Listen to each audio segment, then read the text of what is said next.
안녕하세요 여러분, 토키아미익슈입니다. 이제 엔비디아의 실적 발표까지 딱 3일이 남았는데요. 한국 시간 기준으로 29일 새벽 아침에 발표를 하게 되며 엔비디아의 실적에 따라서 앞으로의 향방이 결정되는 만큼 주목을 받고 있는 상태입니다. 투자는 확률이고요. 그 확률에 따라서 선택을 어떻게 하냐에 따라서 승패가 달려있기 때문에 결과가 나오기 전에 미리 알아보는 것이 굉장히 중요하다고 생각이 되는데요.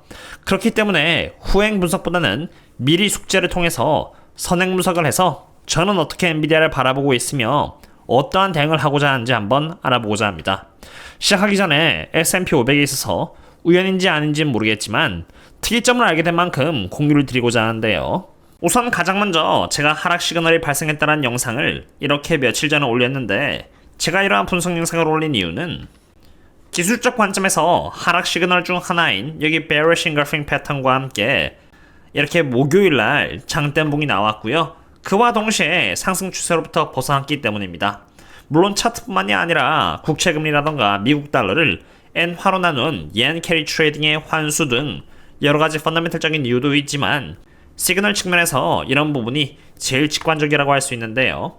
여기서 하락 시그널이라는 것은 시그널이 터졌다라고 해서 바로 그 다음날 줄줄이 이렇게 하락하는 것이 아니라 말 그대로 그럴 가능성이 있으며 다음날이든 다음주든 가까운 시일 내에 발현될 수 있으므로 인지를 해놓자가 바로 취지입니다.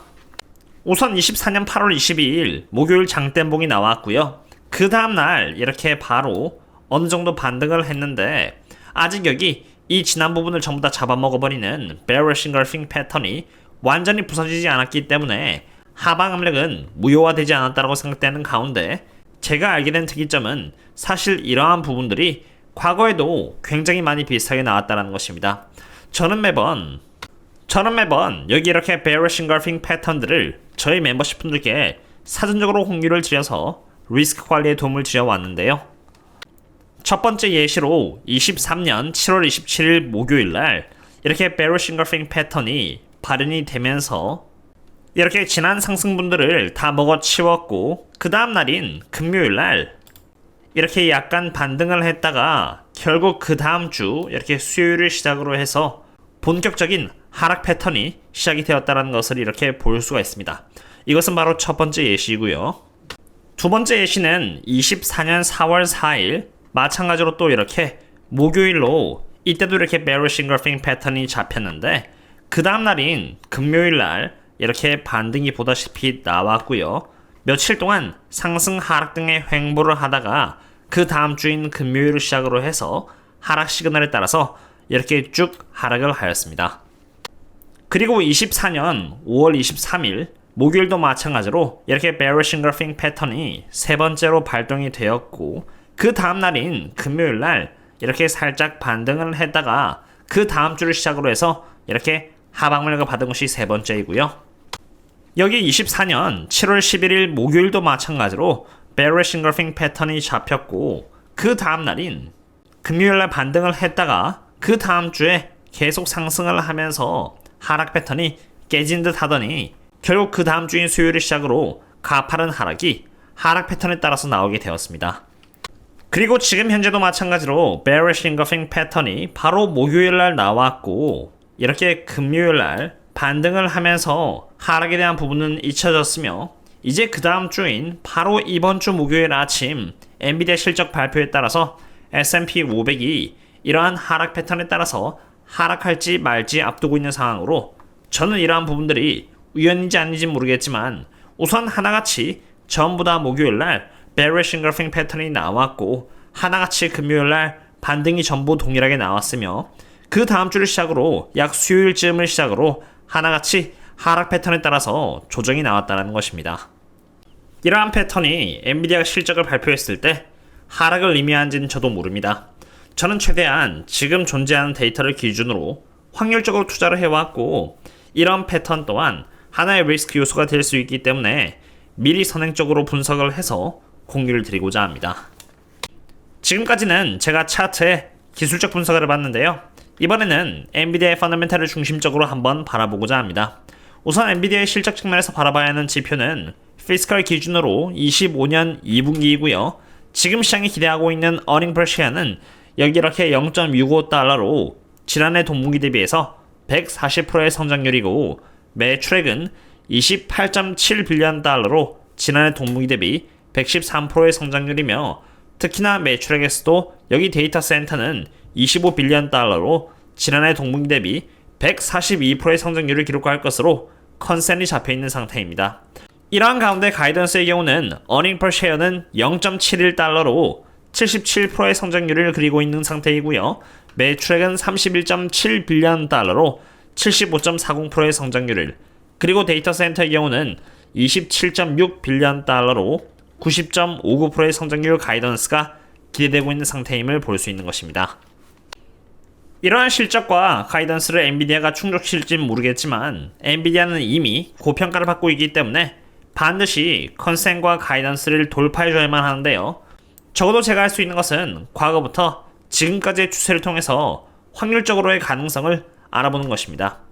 여기 이 부분은 실적의 컨센을 어느 정도의 폭으로 돌파를 했는지 보여주는 서프라이즈 부분이고요. 여기 오른쪽 부분은 예상되었던 다음 분기의 가이던스를 어느 정도의 폭으로 돌파했는지를 보여주는 서프라이즈 부분인데요. 우선 23년 3분기 엔비디아의 실적 컨센 돌파율은 22.32%였는데 여기서부터 시작해서 점점 12.62%, 8.32%, 그리고 지난 분기는 5.42%로 실적 컨센 돌파율이 줄어들고 있다는 것을 이렇게 볼 수가 있고요. 가이던스 또한 마찬가지로 비슷하게 22.79%였다가 13.25%, 10.52%, 그리고 지난 분기는 8.52%로 마찬가지로 가이던스의 서프라이즈율은 시간이 지남에 따라서 줄어들고 있다는 것을 볼 수 있습니다. 이러한 결과가 의미하는 것은 애널리스트들이 엔비디아의 실적과 가이던스를 예측하는 것이 더 정교해졌고 정확해졌다는 것을 의미하는 것으로 과거의 흐름을 보시면은 엔비디아는 지금까지 총 7번 연속으로 실적과 가이던스를 전부 다 돌파해주는 그런 훌륭한 부분을 보여주었는데 제가 조금 조심해야 한다고 생각하는 부분은 이 서프라이즈율의 추세가 점점 약해지고 있다는 것입니다. 엔비디아가 실적과 가이던스 컨센에서 지금까지 7번 연속으로 돌파를 했기 때문에 과연 8번째로도 가능할까라는 생각이 드는 가운데 돌파한다고 해도 서프라이즈율이 계속 낮아지고 있기 때문에 만약 낮아진다라고 했을 때 시장이 만족해야 할까라는 부분도 의문입니다. 사실 이러한 부분 외로도 저희 멤버십분들 상으로는 제가 최대한 다양한 측면에서 분석을 하였고요.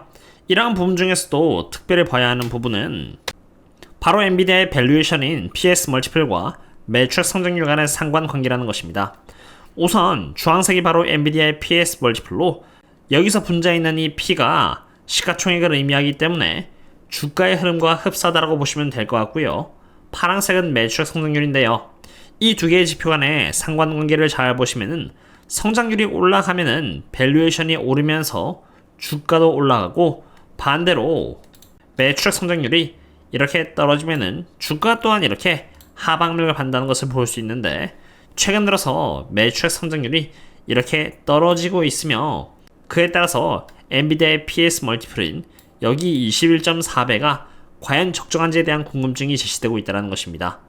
만약 이번 실적과 가이던스에서 큰 폭의 서프라이즈를 보여준다면 이렇게 떨어지는 성장률 전망이 상향 조정이 되면서 주가는 상방 압력을 받겠지만 우선 지금 예상되는 바는 성장률이 가파르게 조정을 받을 것이라고 예고되고 실적에서 특별히 이변이 없다면 아마 주가는 이러한 흐름대로 갈 것이라고 생각이 됩니다. 이러한 부분 외로도 아까 보여드린 것처럼 엔비디아를 정말 다양한 측면에서 일반적으로 찾아볼 수 없는 데이터를 가지고 분석을 하였으니 공부를 하고 싶으시다면 참고를 하시면 좋을 것 같고요. 오늘의 분석은 이 정도로 마치도록 하겠습니다. 그럼 다음에 또 만나요. See you later.